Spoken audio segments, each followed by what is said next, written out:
is Carl Shell. I was with the 9th Armored Division, 14th Tank Battalion, A Company. And I was our gunner in a Sherman tank during the war. And I first came in the Army in October at the age of 16 out of the coal mines of Kentucky. I wanted to serve my country after Pearl Harbor had been hit. I was shipped to Fort Riley, Kansas. They had the 9th Horse Cavalry, which they moved out of the stables and put our tanks in there, and we took training in 1942. Went overseas, 44, went to Southampton, England, picked up our equipment, new tanks, cleaned the Cosmoline, test fired them, went across the channel, landed at Utah Beach. This was in, I'd say a month after the invasion. We caught up with the combat areas just around the vicinity of Paris, but we did not fire our first shot until we got into Luxembourg, the little country of Luxembourg. This was in, to the best of my knowledge, it was in 1st of October, and from then on we was in combat up until we advanced into Belgium around the St. Vith area. We'd set up a defense in that area, waiting to make a push on into Germany or up into Holland with the 2nd Infantry. And during this time, December the 16th, we were hit by what's now known as the Battle of the Bulge. Matter of fact, our unit was enveloped in left and right. I myself spotted some enemy coming out of a forest. I was on a 50 caliber machine gun, and that's my first contact really with the enemy. So we had quite a battle there. Then we had to pull back to a new location due to the enemy's strength. We lost a couple of tanks.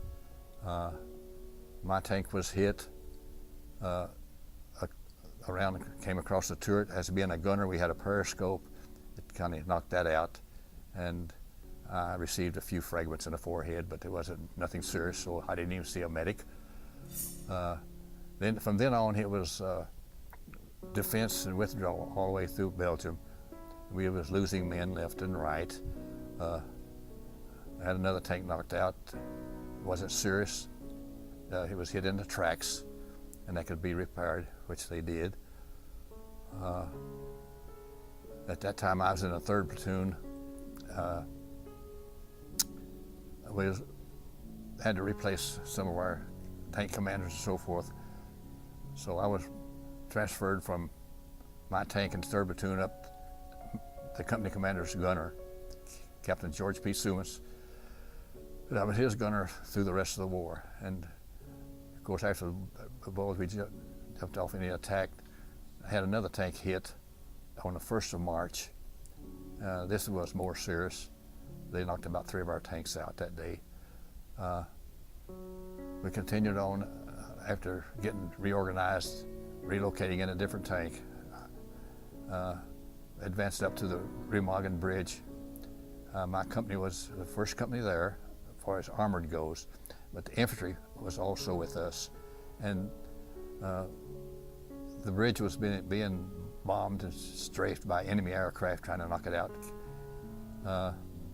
We fired across the river at moving enemy troops. The engineers went in and set up some white tape to guide our tanks across the ridge. So with the infantry in front of us clearing out the towers, we advanced without anybody getting hit. Of course, there was a lot of sniper fire.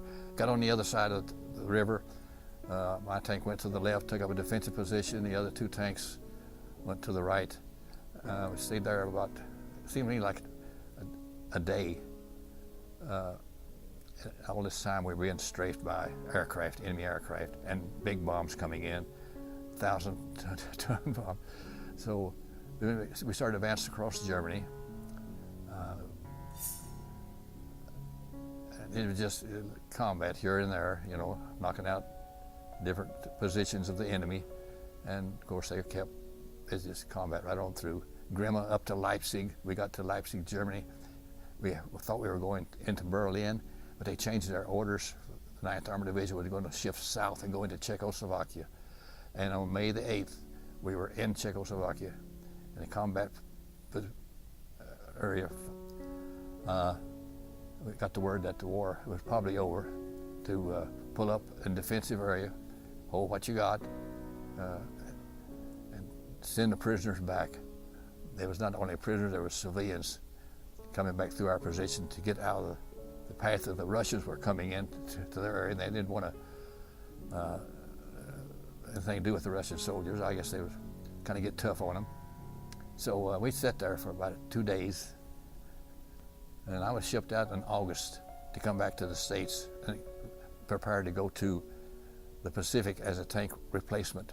But during the time that we was on the water, they dropped a big bomb in it, and Japan surrendered. So they sent me on to the States, and I discharged. I went to the coal mines, and I told Dad I don't think I make it a career, because I was only 16 when I went in. So I went back into the Army to complete my education and decide what I want to do with my life. And I found occupation duty, and my promotions were coming well. So I stayed in the Army 23 years.